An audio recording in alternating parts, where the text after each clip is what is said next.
Hindi pa rin umuusad ang negosasyon ng Pilipinas sa China ukol sa panatag o Scarborough Shoal.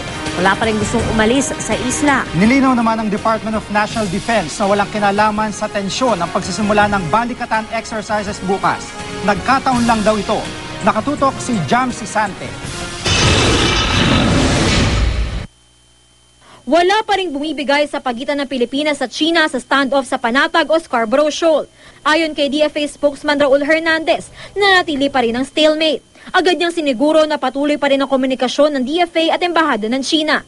Nitong Biyernes, umalis sa Panatag Shoal ang 8 Chinese vessels. Ang ilan, tangay ang mga taklobo, pating at corals na pinaniniwala ang kinuha roon. Para kay Senador Panfilo Lacson, chairman ng Senate Committee on National Defense and Security, katumbas ng di paggumpisa sa yamang dagat sa pag-amin na may karapatan ng China sa Panatag.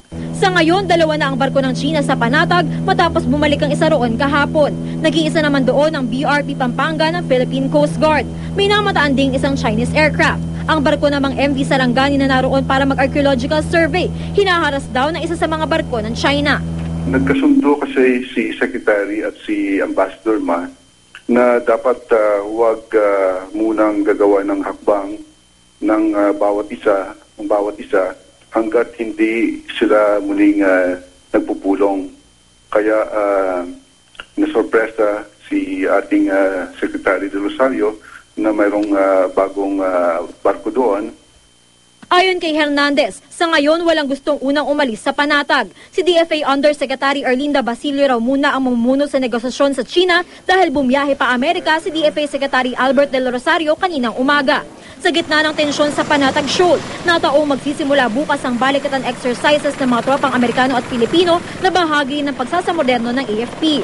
Paglilinaw ng Department of National Defense, wala itong kinalaman sa tensyon sa pagitan ng China at Pilipinas.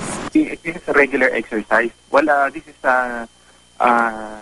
very separate from our issue with the Panatag Shoal. Sa Panatag naman, that is being handled through diplomatic channels. Jam Sisante, Nakatutok, 24 Oras.